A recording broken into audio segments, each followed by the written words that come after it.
to do the elbow on the 10 by 12, even though she would fit on the 8 by 10. But I would like you to practice the wrist on the 8 by 10 because everybody's wrist is going to fit, okay? All right, so we'll start with the elbow. So I'll have you go ahead. You okay? Yes. Okay, so I'm going to have you lean in a little bit. I'm trying to get her elbow right in the middle of the cassette. So again, about 1/3 of the radius and ulna and 1/3 of the humerus. Now this one for sure, it's always hung with the humerus down, going down, so we want to put the marker in that direction, and I'm putting it on the lateral side. So I'm going to put it again where the narrowest part of the part is. So I'm not going to put it right at the joint. I'm going to put it up a little bit higher like that. Okay? All right, so I want to make sure that the epicondyles are nice and parallel, because not everybody when they do this is going to be parallel. You might have to do a little rotation to get this flat. Wasn't somebody Layla or somebody? Mm-hmm. Yeah, and then where's Bendy Flexi? Yeah, so she's got one of your arms is My more, left arm. yeah, it's more hyperextended than the other. So that may make a difference in what happens when she straightens her arm out. Okay, so now we're just extending the hand so that we have the epicondyles parallel here. This opens up the radius and ulna here a little bit, but there is some superposition of the what do you call it? Tuberosity. Something with a T. Okay, so AP, and then we're going to go to the medial oblique. You could give her a little something to rest her hand on here. So the medial oblique, all we have to do is rotate the hand, medial rotation. So we're going to turn the hand in to pronate, and then watch how much it rotates. Because again, some people when they do that, it will turn them completely lateral.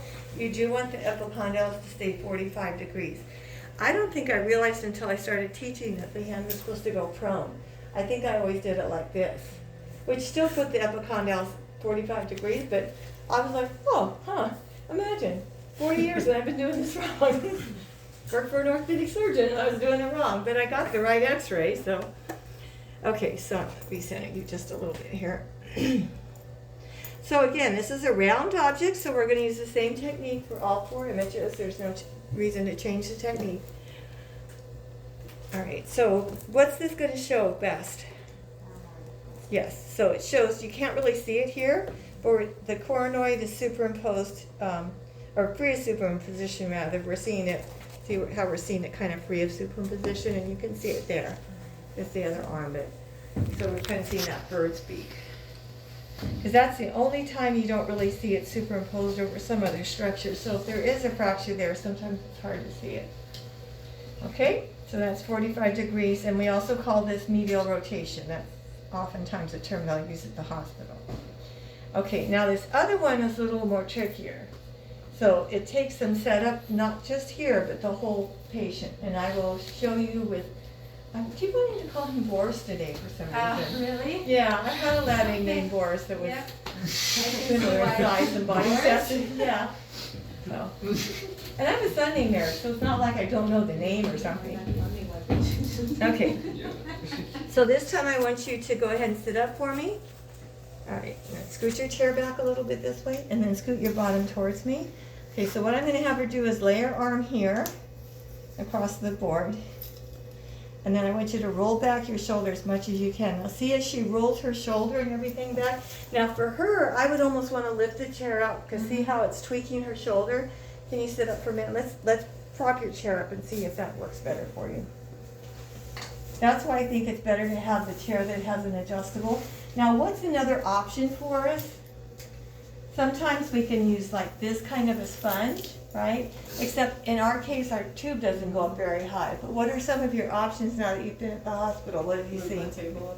Yeah, you've got those fancy tables that go, right? They go way down here. I was like, Mrs. Sherman, why didn't you get one of those tables? Because they cost another $40,000. That's why you got $40,000? No, neither do I. So, plus, I wanted you to practice other ways, right? And then so a lot of you've seen now we have the suspension out there. They have the overhead tube suspended ceiling support, so you can push the tube up a lot higher than this one goes. So all of this will help you get your tube up higher, okay? All right, so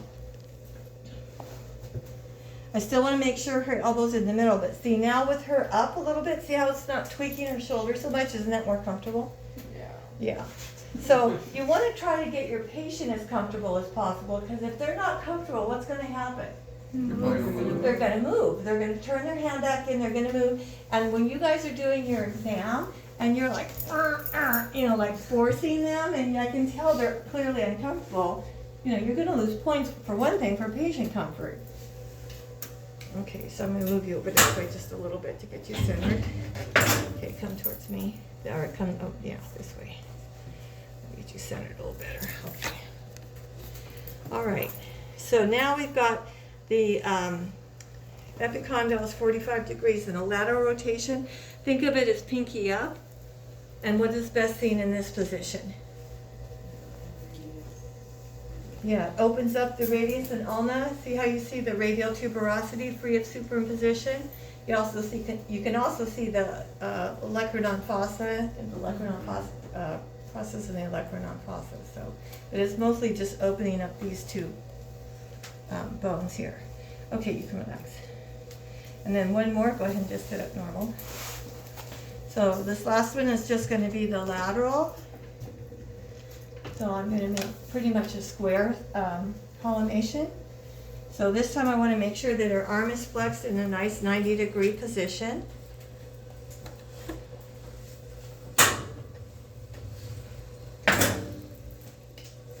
Come towards this way a little bit. So I'm going to make sure this is 90 degrees. This is a good place for my marker in this area in the corner of the elbow. And again, we just need a little bit of light on this side and this side, and then I'm using this side for my marker. Epicondyles are perpendicular. Okay, we ready to shoot? No, the hand. Yeah, the hand again, right? So make sure a lateral is a lateral is a lateral. What does it do when we put the hand down? It crosses over the ulnar radius. It actually uncrosses it. It actually frees up the radial head. See how part of the radial head is superimposed by the coronoid there? Can you show them there on the... Yeah, we don't see it on this one. So right here, when you put the palm down, it moves the radial head forward. That's why they use that coil method, to free the radial head. Because where do you have fractures that it's hard to see? Radial head fractures, yes. But most of the time it's done like this. Now, one thing that happens sometimes is I've seen this with some students that haven't done an elbow in a long time and they forget how to do it. They forget to flex the arm. So they'll do the lateral, no, turn your head. They'll do the lateral, the epicondyles will be perpendicular, but instead of having the flexion, they have the arm straight. Technically, it's the lateral, the epicondyles are perpendicular, but the arm's not flexed. It's important to flex the arms because what else do we see in the elbow besides bone? Fat pads, yes. They're not easy to see unless there's trauma. But there's a posterior fat pad and there's anterior fat pads that are visualized when there's trauma to the elbow. And they're not well seen if the arm is not flexed 90 degrees. Okie dokie? All right. Okay, come here, Boris. I don't know why I want to call you Boris today. My name's Jed.